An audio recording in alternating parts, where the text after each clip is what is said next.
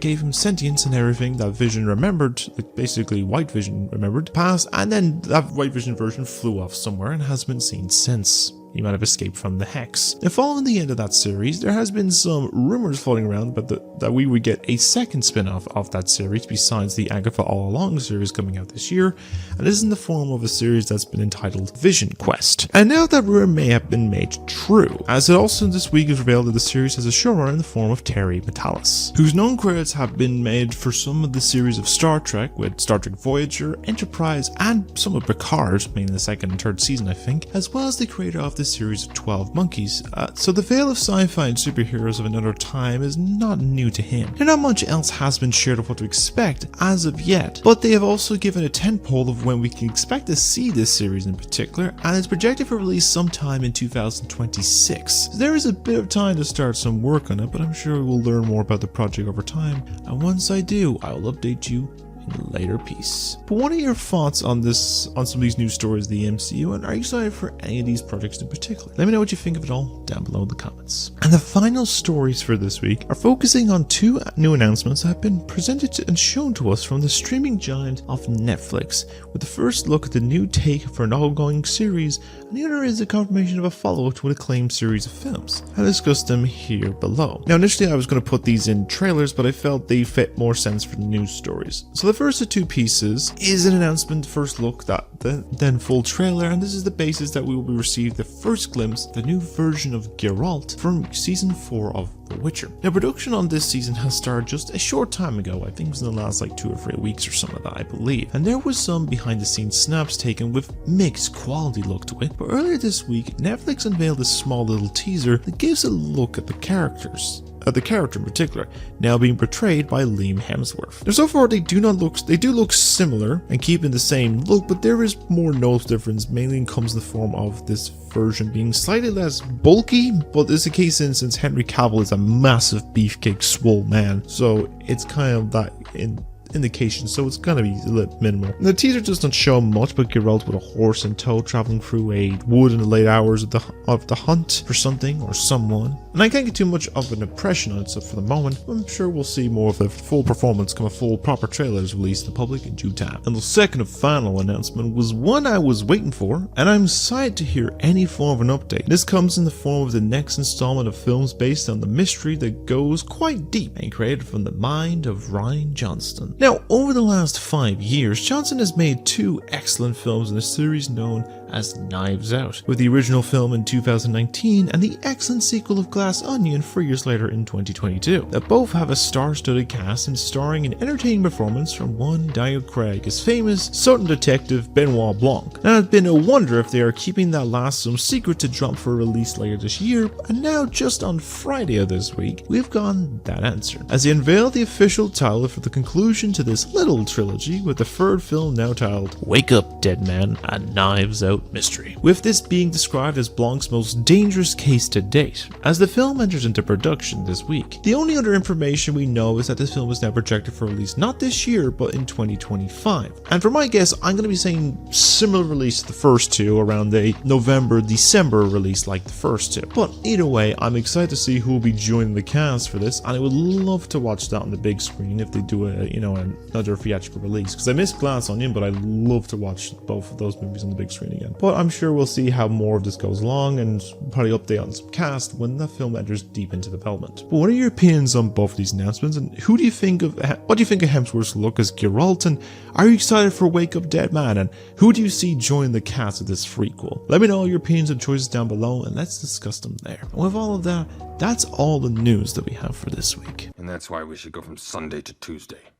And now with all of that, that ends episode 53 of Weird Mind Newsroom, and I hope you enjoyed listening to my ramblings. And yeah, there's quite a few updates in this particular thing I'll go through now. So first off, I have started gameplays. Yeah, I've dropped my first about hour-long playthrough of the first part to Hogwarts Legacy. Now I know it's a controversial game, but I explain it in the disclaimer and in the video in the first 2 minutes anyway, so I am not agreeing with her points. I've basically condemned her, and I've like disassociated this gameplay and anything like that, or playing this game with her. Besides that, updates and stuff, I'm gonna do more gameplays of that. I'm probably gonna might put a poll down there in the description. Might do one for Switch, one for Xbox, one for PlayStation, and one for PC. I want to get your opinions on what versions I should play, what games I should play on them. I might do a list of stuff, like maybe like the first 5 options I might do, and like suggest which one I should play next, kind of thing on each one, just for an idea to play in the future. But that will come in due time. Other bits, reviews. I have just recorded the Argo review there 2 nights ago. I have it just compressed and I'm just getting it started up on editing. Shouldn't take me too long. I should hopefully have this by middle of the week. Probably by maybe by Tuesday or Wednesday. I'll see when I get around to editing on this stuff anyway. Rewatch-a-thon, I'm going to get onto that as well. More reviews, I'm going to get working on it. I'm going to do a few short form ones. I'm going to do a couple long form ones. I'm just trying to go through my list of ones I've just made on like the rundown. I'm going to see which one's going to keep as long form. I'm going to keep short form. Maybe ones after a certain date, I'll keep a short form and do like a minute or 2 long, just like YouTube shorts or just like on TikTok kind of thing. But I'll see with that one. Other than that, more long form videos are coming along. The audience choice one I was doing on AI, I have started writing that one anyway. Well, it's coming along great. I've only just in the starting point, but I have a list of stuff I'm going to do, like real world stuff, media with like YouTube and all sort of internet stuff, films, TV shows, games and stuff like that. So if you have any concepts about like, you know, the concept of technology and future and AI stuff from films and shows or anything like that that you'd recognize that I might have missed, let me know down below. I might see if I can throw them in and have a look into it. But yeah, that's basically all I have for the moment. I'm going to leave it there. I probably will update more over time, but I'd like to thank you all for watching, and if you enjoyed this video and want to see more from me and more frequently with more content and everything like that, then simply like and subscribe, as I upload weekly and I want to upload a few more when I can and find some stuff where I can balance work when like I eventually get a work schedule in some capacity. But share around as well if you enjoyed it, and people you might know might enjoy it as well, and comment below with all the topics that we discussed this week, but like new releases,